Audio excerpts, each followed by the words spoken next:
میں بہک سکوں یہ مجال کیا، میرا رہنما کوئی اور ہے۔ نحمدہ و نصلی علی رسولہ النبی الکریم الامین، اما بعد فاعوذ باللہ السمیع العلیم من الشیطان الرجیم، بسم اللہ الرحمن الرحیم۔ قال اللہ تبارک و تعالی فی القرآن الحکیم، ان اللہ و ملائکتہ یصلون علی النبی یا ایہا الذین آمنوا صلوا علیہ وسلموا تسلیما۔ الصلاۃ والسلام علیک یا رسول اللہ، الصلاۃ والسلام علیک یا نبی اللہ، الصلاۃ والسلام علیک یا شفیع المذنبین وعلی آلک و اصحابک یا رحمۃ للعالمین۔ اللہ تعالیٰ کی حمد و ثنا، جان عالم وجہ تخلیق کائنات حضرت محمد مصطفیٰ صلی اللہ علیہ وسلم اور آپ کے جمیع آل و اصحاب کی بارگاہ ناز میں درود و سلام کے نذرانوں کے بعد، سامعین ذی وقار میرے دینی اور یقینی دوستوں، بزرگوں اور بھائیوں، بحمدہ تعالیٰ قرآن کریم فرقان حمید کی تفسیر کا سلسلہ بنام تفسیر اعجاز القرآن کا تسلسل جاری ہے۔ آج اسی تسلسل کو مزید آگے لیے بڑھیں گے اور آج انشاءاللہ العزیز 5ویں سپارے کے آخری رکوع اور 6 سپارے کے پہلے رکوع کی تفسیر آپ کے سامنے پیش کی جائے گی۔ آج ہم انشاءاللہ العزیز سورہ نساء کے مجموعی طور پر 21ویں رکوع کی تفسیر آپ کے سامنے پیش کریں گے۔ یہ پہلا رکوع ہوگا 6 سپارے کا اور آخری رکوع ہوگا 5ویں سپارے کا، یعنی یہ رکوع 2 پاروں کے اندر محیط ہے۔ آدھا اس کا حصہ 5ویں سپارے کے اندر موجود ہے اور اگلا آدھا حصہ اس کا 6 سپارے کے اندر موجود ہے۔ شروع کرتے ہیں ہم اپنی تفسیر کو، اور سورہ نساء ہے آیت نمبر 142۔ اللہ تبارک و تعالی ارشاد فرماتے ہیں، ان المنافقین یخادعون اللہ وہو خادعهم واذا قاموا الی الصلاۃ قاموا کسالی یراؤون الناس ولا یذکرون اللہ الا قلیلا۔ بے شک منافق لوگ اپنے گمان میں اللہ کو فریب دینا چاہتے ہیں اور وہی انہیں غافل کر کر مارے گا۔ جب نماز کے لیے کھڑے ہوتے ہیں تو بڑے سست ہو کر لوگوں کے سامنے ریاکاری کرتے ہوئے کھڑے ہوتے ہیں اور اللہ کو بہت تھوڑا یاد کرتے ہیں۔ ان المنافقین یخادعون اللہ، بے شک منافق اپنے گمان میں اللہ کو فریب دینا چاہتے ہیں۔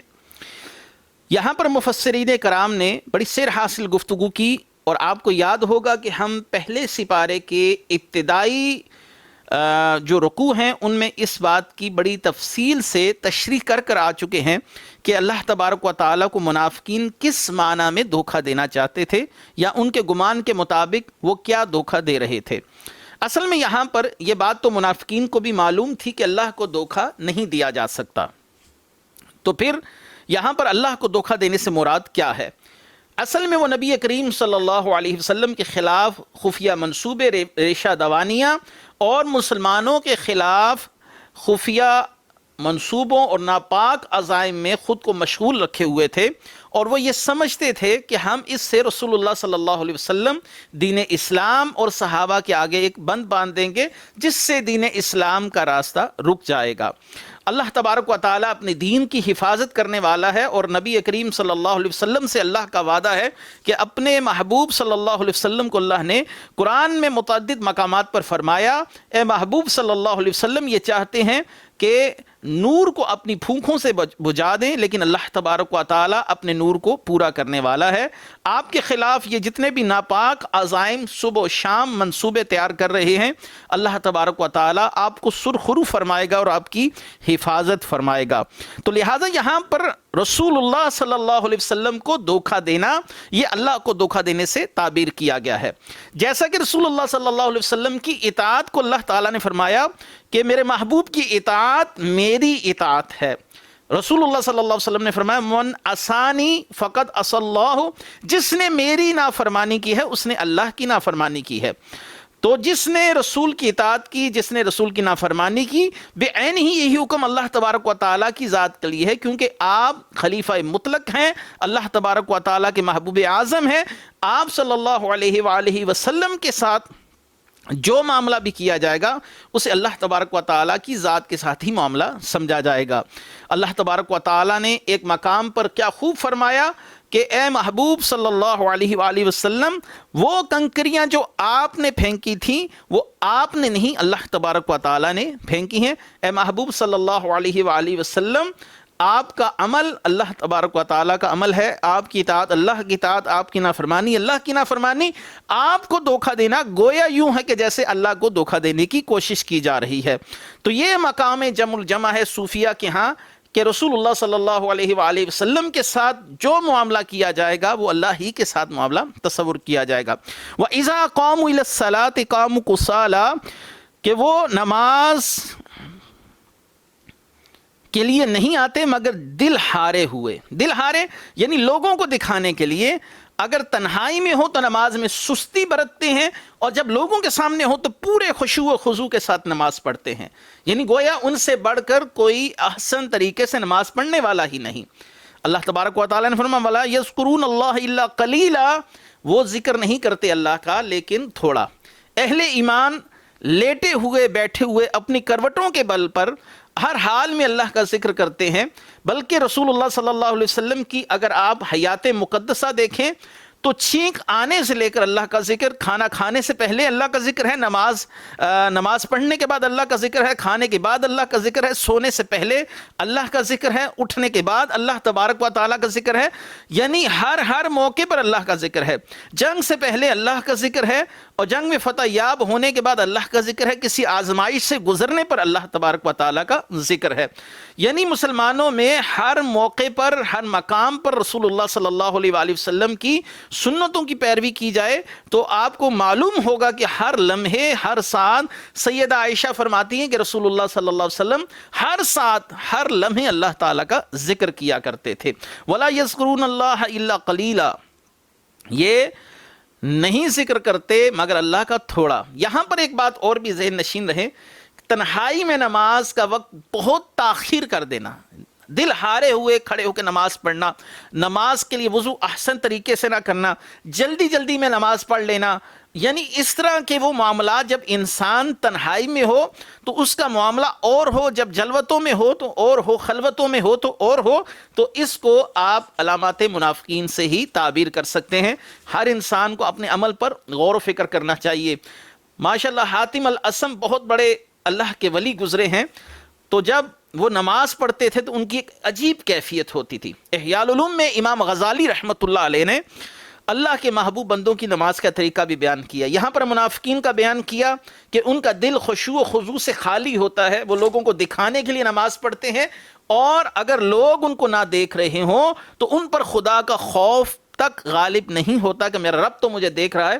حاتم الاسم فرماتے ہیں کہ جب میں نماز پڑھتا ہوں تو یہ تصور باندھ کے کھڑا ہوتا ہوں کہ کعبہ میرے سامنے ہے، پل صراط میرے قدموں کے تلے ہے، جنت میری دائیں طرف ہے، جہنم میری بائیں طرف ہے، ملک الموت میرے پیچھے کھڑے ہیں، اور میرا یہ گمان ہوتا ہے کہ یہ میری زندگی کی آخری نماز ہے۔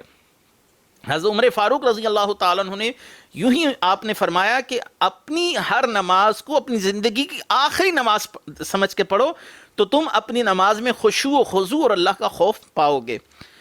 آگے اللہ تبارک و تعالیٰ نے ارشاد فرمایا مذبذبین بین ذالک لا الہ ہؤلاء ولا الہ ہؤلاء ومن یضلل اللہ فلن تجد لہ سبیلا، درمیان میں ڈگمگا رہی ہیں، نہ ان کی طرف ہے نہ ان کی طرف، جسے اللہ گمراہ کرے تم اس کے لیے کوئی راستہ نہ پاؤ گے۔ یعنی منافقین کفر اور ایمان کے درمیان ڈگمگا رہے ہیں، کیونکہ نہ تو یہ حقیقی طور پر مومن ہیں، مخلص مومن ایمان والے ہیں، اور نہ ہی واضح طور پر کفر اور شرک کا اعلان کرتے ہیں۔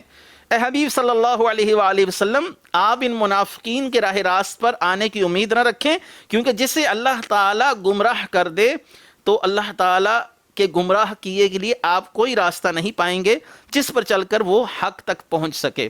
یہاں پر ایک سوال ضرور اٹھتا ہے کہ اللہ تبارک و تعالیٰ جس کو گمراہ کر دے اس کو ہدایت کا نور میسر نہیں آتا۔ تو سوال یہ ہے کہ اب اللہ تعالیٰ نے ان کو گمراہ کر دیا، کل کو جہنم میں جائیں گے تو پھر اس میں ان کا کیا قصور؟ انہیں تو اللہ نے گمراہ کیا۔ تو یاد رکھیے اللہ تعالیٰ نے ان کے اعمال کے سبب ان کو گمراہ کیا۔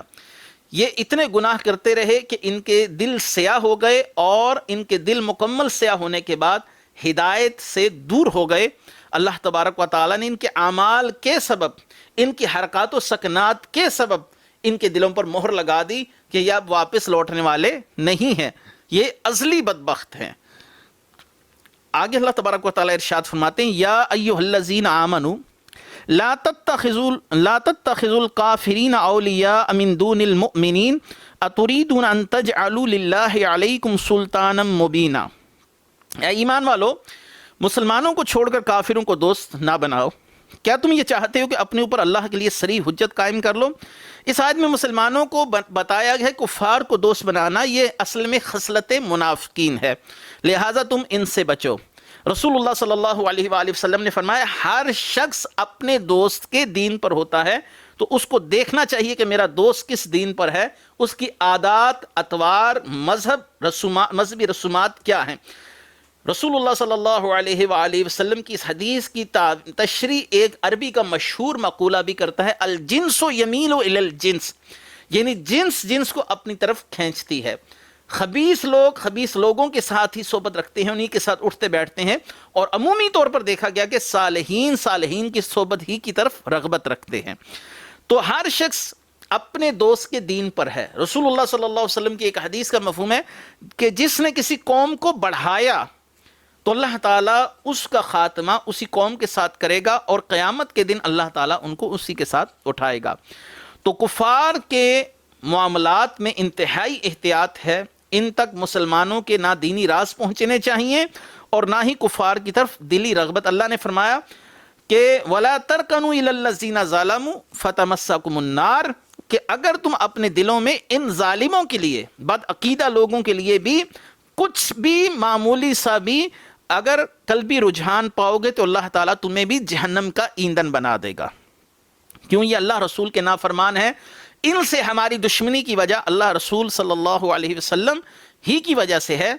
افضل عمل یہی ہے کہ اللہ کی وجہ سے کسی سے محبت رکھی جائے اور اللہ کی وجہ سے کسی سے بغض رکھا جائے، لہٰذا ان کفار اور منافقین سے ہمارا معاملہ اللہ رسول ہی کی وجہ سے ہے۔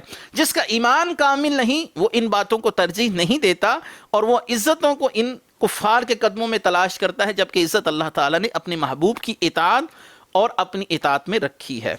ان المنافقین فی الدرق الاسفل من النار ولن تجد لهم نصیرا، بے شک منافقین دوزخ کے سب سے نچلے طبقے میں ہیں، تو ہرگز آپ ان کا کوئی مددگار نہ پائیں گے۔ یاد رکھیں منافقین کا عذاب کافروں سے بھی زیادہ سخت ہے۔ اب یہاں پر سوال یہ ہے کفار سے زیادہ سخت کیوں ہے؟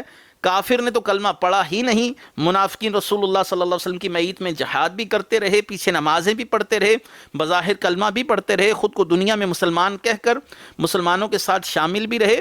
تو یاد رکھیے کہ یہاں پر اصل میں ان کے عذاب کی بڑی وجہ مسلمانوں کے ساتھ استہزاء ہے، اسلام کے ساتھ استہزاء ہے، یعنی بظاہر کلمہ پڑھنا اور اندرون خانہ مسلمانوں کے خلاف خفیہ منصوبہ سازیاں کرنا، ریشہ دوانیاں کرنا۔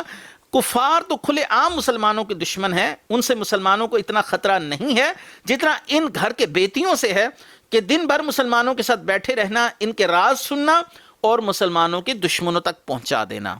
ظاہری بات ہے کھلا کافر ایسے کھلا کر مسلمانوں میں آ کر نہیں بیٹھ سکتا، مسلمانوں کے عزائم سے واقف نہیں ہو سکتا، رسول اللہ صلی اللہ علیہ وسلم کے جو منصوبے ہیں ان سے آگاہ نہیں ہو سکتا۔ یہ لوگ یہاں پر مسلمانوں کے منصوبے سنتے تھے، مسلمانوں کے لاہ عمل کو سمجھتے تھے اور اس کی خبریں دوسرے لوگوں تک پہنچا دیتے تھے، اور ان کو مسلمانوں پر حملہ کرنے کے لیے ورغلاتے بھی تھے، اور رسول اللہ صلی اللہ علیہ وآلہ وسلم کی شان رسالت، شان نبوت پر اعتراض کا کوئی موقع بھی ہاتھ سے نہیں جانے دیتے تھے۔ ان کا شر اس لیے بھی زیادہ تھا کہ کیونکہ یہ لوگ بظاہر کلمہ گو تھے، جب یہ کسی شخص سے، کسی نو مسلم سے کہتے تھے یہ دین سچا نہیں ہے، ہم نے رسول اللہ صلی اللہ علیہ وسلم کو معاذ اللہ حق نبی نہیں پایا تو اس بات کا شر زیادہ ہوتا تھا، کیونکہ ایک نو مسلم دیکھتا تھا کہ کلمہ پڑھنے والا اس بات پر اپنے اظہار خیال کر رہا ہے کہ رسول اللہ صلی اللہ علیہ وسلم معاذ اللہ برحق نبی نہیں ہے، اس سے وہ اسلام سے برگزشتہ ہو جاتے تھے، بھاگ جاتے تھے، اسلام کو چھوڑ دیتے تھے۔ لہٰذا منافقین کا شر کفار سے زیادہ ہے، اللہ تبارک و تعالیٰ نے اسی لیے ان کا عذاب کفار سے زیادہ بیان فرمایا کہ اللہ تعالیٰ ان کو جہنم کے سب سے نچلے طبقے میں، سب سے گہرے طبقے میں، جو 7واں درجہ ہے جہنم کا، اس کے اندر اللہ تعالیٰ ان کو جلائے گا۔ إِلَّا الَّذِينَ تَابُوا وَأَصْلَحُوا وَاعْتَصَمُوا بِاللَّهِ وَأَخْلَصُوا دِينَهُمْ لِلَّهِ فَأُولَٰئِكَ مَعَ الْمُؤْمِنِينَ وَسَوْفَ يُؤْتِ اللَّهُ الْمُؤْمِنِينَ أَجْرًا عَظِيمًا مَا يَفْعَلُ اللَّهُ بِعَذَابِكُمْ إِن شَكَرْتُمْ وَآمَنْتُمْ وَكَانَ اللَّهُ شَاكِرًا عَلِيمًا۔ یہ آخری آیت ہے 5ویں سپارے کی۔ اس کے بعد انشاءاللہ العزیز 6 سپارے کی پہلی آیت آ رہی ہے اور 5واں سپارہ اختتام پذیر ہو رہا ہے۔ آیت نمبر 147 سورہ نساء۔ مگر وہ لوگ جنہوں نے توبہ کی اور اپنی اصلاح کر لی اور اللہ کی رسی کو مضبوطی سے تھام لیا، اپنا دین خالص اللہ کے لیے کر لیا، تو یہ مسلمانوں کے ساتھ ہیں، ان قریب اللہ مسلمانوں کو بڑا ثواب دے گا۔ اگر تم شکر گزار بن جاؤ، ایمان لاؤ، تو اللہ تمہیں عذاب دے کر کیا کرے گا، اللہ قدر کرنے والا، جاننے والا ہے۔ اِلَّا الَّذِينَ تَابُوا، منافقین کے عذاب کے بعد، ان کے دلوں کو دہلانے کے بعد اللہ تعالیٰ نے اپنی رحمت کی طرف ان کی توجہ دلائی ہے۔ اگر اس شدید عذاب سے بچنا چاہتے ہو تو تمہارے لیے توبہ کا دروازہ کھلا ہے۔ مشرک ہو، کافر ہو، ملحد ہو، زندیق ہو، منافق ہو، اللہ تعالیٰ نے فرمایا اِلَّا الَّذِينَ تَابُوا وَاصْلَحُوا، توبہ کرو اور اپنی اصلاح کر لو۔ یہ نہیں کہ زبانی کلامی کہہ دیا کہ میں نے توبہ کر لی، وہ اصلاحو، اس توبہ پر قائم بھی رہے، یعنی تم پر اتنا وقت گزر جائے کہ دیکھنے والوں کو یقین کامل ہو جائے کہ یہ بندہ اب اپنے اس حال سے واپس احسن حال پر لوٹ آیا ہے اور اس پر اس کو ایک وقت معین گزر گیا ہے جو ہمارے لیے اطمینان قلب کے لیے کافی ہے۔ وَاعْتَصِمُوا بِاللَّهِ، اللہ کی رسی کو تھام لو۔ اللہ کی رسی سے مراد قرآن بھی ہے، مصطفیٰ کریم صلی اللہ علیہ وآلہ وسلم بھی ہیں، اور صحابہ کرام رضوان اللہ تعالی علیہم اجمعین بھی ہیں، اور اہل بیت اطہار بھی ہیں۔ یعنی جس نے بھی اللہ کی اطاعت کی طرف تمہاری رہنمائی کی، وہ اللہ کی رسی ہے، اللہ کی رسی کو تھام لو۔ وَأَخْلَصُوا دِينَهُمْ لِلَّهِ، اور دین خالص اللہ کے لیے کر لو۔ دین خالص اللہ کے لیے کرنا، اپنے ظاہری اعمال سے اپنے باطنی اعمال کو موافق کر لو۔ ظاہری طور پر تم اسلام کا پرچار کرتے ہو تو دلی طور پر بھی اسلام کی حقانیت کو تسلیم کرو۔ مولا علی کرم اللہ وجہ الکریم کا کیا خوبصورت قول ہے کہ جیسا تو لوگوں کو نظر آتا ہے تو باطن سے بھی ویسا ہی ہو جا، یا جیسا تو باطن سے ہے ویسا ہی ظاہر ہو جا، تاکہ تیرے دونوں حال ایک دوسرے کے ساتھ موافق ہو جائیں۔ ظاہر کا کچھ اور ہونا، باطن کا کچھ اور ہونا، یہ منافقت ہے، یہ دھوکہ ہے کہ انسان کا معاملہ اپنے رب کے ساتھ کچھ اور ہو، لوگوں کے ساتھ کچھ اور ہو، لوگوں کے ساتھ معذب بنے، لیکن جب تنہائیوں میں ہو، خلوتوں میں ہو، تو پھر اللہ تبارک و تعالیٰ کا نافرمان ہو، رسول اللہ صلی اللہ علیہ وسلم کی اطاعت سے باغی ہو۔ فَأُولَٰئِكَ مَعَ الْمُؤْمِنِينَ، اللہ مومنین کے ساتھ ہے۔ یہاں پر اللہ کی خصوصی معیت اور رحمت کا ذکر ہے، ویسے تو اللہ تعالیٰ ہر شخص کی شاہ رگ سے بھی زیادہ قریب ہے، تو اللہ تبارک و تعالیٰ نے یہاں پر جس معیت کا ذکر فرمایا یہ خاص اللہ تعالیٰ کی رحمت والی معیت ہے کہ اللہ تعالیٰ کی رحمت مومنین کے شامل حال ہے۔ وَسَوْفَ يُؤْتِ اللَّهُ الْمُؤْمِنِينَ أَجْرًا عَظِيمًا، اور ان قریب اللہ مسلمانوں کو بڑا ثواب دے گا۔ بڑے ثواب سے مراد ان کے گناہ معاف فرما دے گا یا انہیں جنت میں اعلیٰ مقام عطا فرمائے گا۔ ما یفعل اللہ بعذابکم ان شکرتم وآمنتم، اگر تم شکر کرو اور ایمان والے بن جاؤ تو اللہ تعالیٰ تمہیں عذاب دے کر کیا کرے گا، یعنی اللہ تبارک و تعالیٰ تمہارے ایمان لانے پر اور تمہاری شکر گزاری پر تمہارے گناہوں کی معافی کا اعلان فرماتا ہے۔ وَقَانَ اللَّهُ شَاكِرًا عَلِيمًا، اللہ قدر کرنے والا اور جاننے والا ہے۔ یہاں پر یہ بات بھی یاد رکھیے کہ شکر ایک زنجیر ہے جو نعمت کو انسان کے ساتھ باندھ دیتی ہے۔ اگر انسان اللہ کی کسی نعمت کو اپنے ساتھ مستقل رکھنا چاہے تو اس کو چاہیے کہ اس نعمت پر اللہ کا صبح و شام شکر ادا کرے۔ اللہ نے فرمایا لَإِن شَكَرْتُمْ لَعَزِيدَنَّكُمْ، اگر تم شکر کرو گے تمہیں اور دوں گا، یہ اللہ کا وعدہ ہے۔ اگر آپ چاہتے ہیں کہ اللہ کی رحمت میرے شامل حال رہے، میرے حال میں دن بدن ترقی ہو، تو پھر اللہ کے شکر گزار بن جائیے۔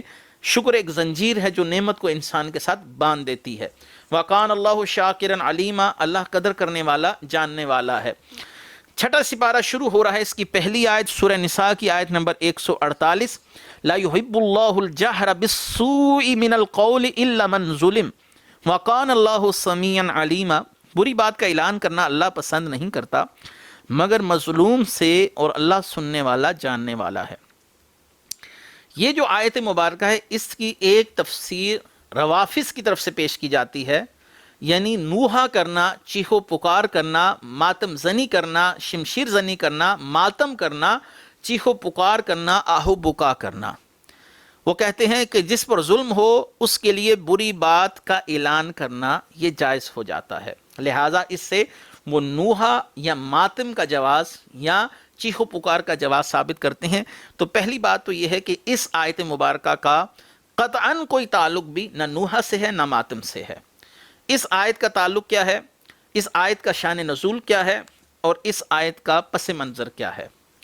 اس آیت کا شان نزول جو بیان کیا علماء کرام نے وہ یہ ہے کہ ایک شخص کسی کے گھر میں مہمان ٹھہرا تھا، اور میزبان نے اپنے مہمان کی صحیح طرح کما حقہ میزبانی نہیں کی، تو اس نے اس بات کا اظہار لوگوں کے سامنے کیا، یعنی میزبان کے عیوب کو بیان کیا کہ اس شخص نے میری مہمان نوازی کما حقہ نہیں کی۔ تو اس آیت کا نزول اس موقع پر ہوا۔ یا دوسرا تفسیر خازن نے سورہ نساء کی اسی آیت کے تحت لکھا ہے، یہ اس آیت کا نزول سیدنا ابو بکر صدیق رضی اللہ تعالیٰ عنہ کے لیے ہوا کہ صدیق اکبر رضی اللہ تعالیٰ عنہ کی شان میں ایک شخص زبان درازی کرتا رہا، آپ خاموش رہے، مگر جب وہ باز نہ آئے تو آپ نے اس کو جواب دیا، تو حضور اقدس صلی اللہ علیہ وسلم اٹھ کر تشریف لے گئے، اور آپ حضرت ابو بکر صدیق رضی اللہ تعالیٰ عنہ نے عرض کی یا رسول اللہ یہ شخص مجھے برا بھلا کہتا رہا، آپ نے کچھ نہ فرمایا، اور جب میں نے اس کو جواب دیا تو آپ اٹھ کر تشریف لے گئے۔ آپ نے ارشاد فرمایا ایک فرشتہ تمہاری طرف سے جواب دے رہا تھا، جب تم نے جواب دیا تو فرشتہ چلا گیا اور شیطان آ گیا۔ اس کے متعلق یہ آیت نازل ہوئی۔ یاد رکھیے کہ بری بات کا اعلان کرنا برا ہے، لیکن چند مواقع اس سے مستثنا ہیں۔ مثلاً ایک شخص فاسق ہے، فاجر ہے، اس کے شر سے لوگ محفوظ نہیں، تو آپ کسی مسلمان بھائی کی خیر خواہی کے جذبے کے تحت اسے منع کر دیں کہ اس راستے سے نہ جائے، یہاں سے وہ شریر شخص تمہارا مال و متاع لوٹ لے گا یا تمہاری جان کو خطرہ ہو سکتا ہے۔ تو اگر آپ نے اس کا شر اپنے کسی مسلمان بھائی کو بتایا تو گویا آپ نے اس شخص کی غیبت نہیں کی، اس صورتحال کے اندر اس کا شر ظاہر کرنا۔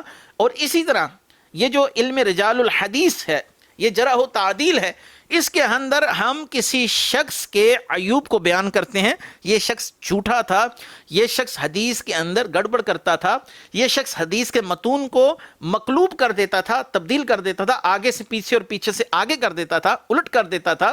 تو یہ تمام باتیں اگر کسی خیر خواہی کے جذبے کے تحت ہوں تو ان کو غیبت میں شمار نہیں کیا جاتا۔ یہی آیت ان چیزوں کے بیان کے لیے کافی ہے۔ آیت میں مظلوم کے ظلم کو بیان کرنے کی اجازت دی گئی ہے۔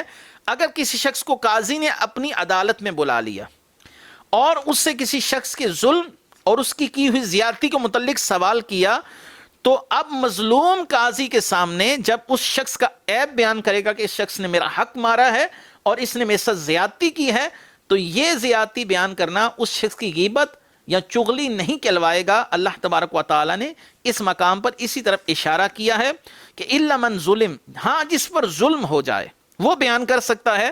تو یہ استثنائی صورتحال ہے کہ اللہ بری بات کا اعلان پسند نہیں کرتا، یعنی کسی کا عیب بیان کرنا۔ ہاں جب کوئی مظلوم کسی کے خلاف کسی قاضی کے سامنے اپنا مقدمہ پیش کرے تو پھر اس کا ظلم بیان کر سکتا ہے کہ اس نے میرے ساتھ ظلم کیا ہے اور میری رقم دبا لی ہے۔ اللہ تعالیٰ نے فرمایا ان تبدو خیرا او تخفوہ او تعفو عن سوء فإن اللہ کان عفوا قدیر، اگر تم کوئی بھلائی اعلانیہ کرو چھپ کر یا کسی کی برائی سے درگزر کرو تو بے شک اللہ معاف کرنے والا قدرت والا ہے۔ اگر تم کوئی نیک کام اعلانیہ کرو یا چھپ کر یا کسی برائی سے درگزر کرو تو افضل ہے، کیونکہ اللہ تعالیٰ سزا دینے پر ہر طرح سے قادر ہے، لیکن اس کے باوجود اپنے گناہ گار بندوں کو درگزر کرتا ہے۔ مختلف مواقع پر آپ نے پڑھا ہوگا کہ اس رات اللہ تعالیٰ بنی کلب کی بکریوں جتنے لوگوں کے گناہ معاف فرما دیتا ہے۔ یہ اللہ تعالیٰ کی سنت ہے کہ وہ بندوں کو معاف فرماتا ہے، اگرچہ برائی کا بدلہ اس جیسی برائی لینے کی قرآن کے اندر تصریح موجود ہے، جیسا کہ سورہ شورى آیت نمبر 40 میں اللہ نے فرمایا برائی کا بدلہ اسی کی مثل برائی ہے، اسی کے برابر برائی ہے، لیکن فمن عفا واصلح فاجرہ علی اللہ، لیکن جو معاف کر دے اس کا اجر اللہ تبارک و تعالیٰ کے ذمہ کرم پر ہے۔ اللہ تعالیٰ نے اصل میں معاف کرنے کو زیادہ پسند فرمایا ہے۔ وَلْيَعْفُوا وَلْيَصْفَحُوا، اور انہیں چاہیے کہ معاف کر دیں، درگزر کر دیں۔ ایک آیت سورہ نور آیت نمبر 22 میں اللہ تعالیٰ نے پھر معاف کرنے کی طرف اشارہ دیا۔ نبی کریم صلی اللہ علیہ وسلم کی حدیث بھی اس کی تائید کرتی ہے کہ رحم کرنے والوں پر رحمان رحم فرماتا ہے۔ تم لوگوں کو معاف کرو، اللہ تمہیں معاف فرما دے گا، اور جو کسی مسلمان بھائی کی پردہ پوشی کرے گا اللہ تعالیٰ قیامت کے دن اس کے اعمال کی پردہ پوشی فرمائے گا۔ رسول اللہ صلی اللہ علیہ وآلہ وسلم نے ارشاد فرمایا وہ ہم میں سے نہیں جو رحم نہ کرے۔ تو یہ آیات اس حدیث کے ساتھ مل کر اس مسئلے کو واضح کر رہی ہیں۔ ان الذین یکفرون باللہ ورسولہ ویریدون ان یفرقوا بین اللہ ورسولہ ویقولون نؤمن ببعض ونکفر ببعض ویریدون ان یتخذوا بین ذلک سبیلا اولئک هم الکافرون حقا واعتدنا للکافرین عذابا مہینا، وہ لوگ جو اللہ اور اس کے رسولوں کو نہیں مانتے اور چاہتے ہیں کہ اللہ اور اس کے رسولوں کے درمیان فرق کریں، اور کہتے ہیں ہم کسی پر تو ایمان لاتے ہیں اور کسی کا انکار کرتے ہیں، اور چاہتے ہیں کہ ایمان اور کفر کے بیچ کوئی راہ نکال لیں، تو یہی لوگ پکے کافر ہیں، ہم نے کافروں کے لیے ذلت کا عذاب تیار کر رکھا ہے۔ یہ آیت اصل میں یہود و نصارہ کے متعلق نازل ہوئی۔ یہودی حضرت موسیٰ علیہ السلام پر ایمان لے لیکن حضرت عیسیٰ اور نبی کریم صلی اللہ علیہ وسلم کا انکار کیا، اور عیسائی حضرت عیسیٰ علیہ السلام پر تو ایمان لائے لیکن نبی کریم صلی اللہ علیہ وسلم کا انکار کیا۔ اللہ نے فرمایا جس نے ایک کو نہیں مانا اس نے گویا کچھ بھی نہیں مانا۔ یہ درمیان میں سے ایک راستہ نکالنا چاہ رہے ہیں کہ ہم بعضوں کو مان لیں بعضوں کو نہ مانیں۔ یہاں پر ایک فقہی مسئلہ بھی سن لیجئے کہ جو شخص کسی نبی کا نام لے کر تصریح کرے کہ میں اسے نہیں مانتا، یہ بھی کفر ہے اور تمام انبیاء کا انکار ہے، اور جو مجمل طور پر کہے کہ میں 10 انبیاء کا انکاری ہوں، ان کو نہیں مانتا لیکن ان کا نام نہ لے، تو یہ بھی کفر ہے۔ اس نے گویا اللہ کو بھی نہیں مانا اور اللہ کے کسی رسول کو بھی نہیں مانا، اس نے کتابوں کو بھی نہیں مانا۔ یعنی اسلام میں داخل ہونا ہے تو مکمل داخل ہو جاؤ۔ یہ کیا راستہ ہے کہ آدھوں کو مانتا ہوں آدھوں کو نہیں مانتا؟ جس نے اللہ تعالیٰ کے ایک فرشتے کو نہیں مانا تو اللہ تعالیٰ نے قرآن میں کہا اس نے نہ اللہ کو مانا ہے، نہ نبیوں کو مانا ہے، نہ کتابوں کو مانا ہے، نہ دیگر تمام ملائک کو مانا ہے۔ تو اسلام میں یہ ہے کہ جب ماننا ہے تو سب کو ماننا ہے، اگر نہیں مانا ایک کو تو پھر سمجھو کسی کو نہیں مانا۔ والذین آمنوا باللہ ورسولہ ولم یفرقوا بین احد منہم اولئک سوف یؤتیہم اجورہم وکان اللہ غفورا رحیما، اور وہ جو اللہ کے سب رسولوں پر ایمان لائے ان میں سے کسی پر ایمان لانے میں فرق نہ کریں تو ان قریب اللہ ان کے اجر عطا فرمائے گا، اور اللہ بخشنے والا مہربان ہے۔ یہاں پر اللہ تعالیٰ نے ایمان والوں سے اجر و ثواب کا وعدہ فرمایا، اگرچہ وہ گناہ کبیرہ کے مرتکب ہی کیوں نہ ہو، اللہ تعالیٰ ان کے گناہوں کو معاف فرما کر اللہ تعالیٰ ان کو جنت میں داخل فرمائے گا۔ یہاں پر معتزلہ فرقہ کا رد بھی ہے جو کہتے ہیں کہ گناہ کبیرہ سے انسان اسلام سے خارج ہو جاتا ہے۔ ہمارا عقیدہ یہ ہے کہ گناہ انسان کو اسلام سے خارج نہیں کرتا۔ ہماری حدیث جو بنیادی دلیل ہے، نبی کریم صلی اللہ علیہ وآلہ وسلم نے سیدنا ابو ذر غفاری رضی اللہ تعالی عنہ سے فرمایا کہ جو شخص اس بات پر یقین رکھے کہ اللہ کے علاوہ کوئی معبود نہیں، اس وعدے پر اسے انتقال ہو جائے وہ جنت میں داخل ہوگا۔ سیدنا ابو ذر نے فرمایا خواہ اس نے زنا یا چوری کی ہو، آپ نے ارشاد فرمایا خواہ زنا یا چوری کی ہو۔ پھر میں نے عرض کیا اگرچہ وہ زانی یا چوری کرنے والا ہو، آپ نے فرمایا ہاں۔ پھر میں نے عرض کیا اگرچہ وہ زنا یا چوری کرنے والا ہو، تو آپ نے فرمایا ہاں۔ اے ابو ذر تیری ناک خاک آلود ہو جائے، یہ محاورتاً کہا جاتا تھا تو اس کا مطلب یہ کہ اہل ایمان کے عقائد جو قرآن و حدیث کے موافق ہیں، اگر انسان ان پر چلنے والا ہے تو اللہ تعالیٰ اس کے کبائر اسی صدقے سے معاف فرما دے گا۔ اللہ تبارک و تعالی ہمیں اپنے محبوب کریم صلی اللہ علیہ وسلم کی لائی ہوئی شریعت پر کما حق ہو عمل کرنے کی توفیق مرحمت فرمائے۔ وآخر دعوانا ان الحمد للہ رب العالمین۔ میں بہک سکوں یہ مجال کیا میرا رہا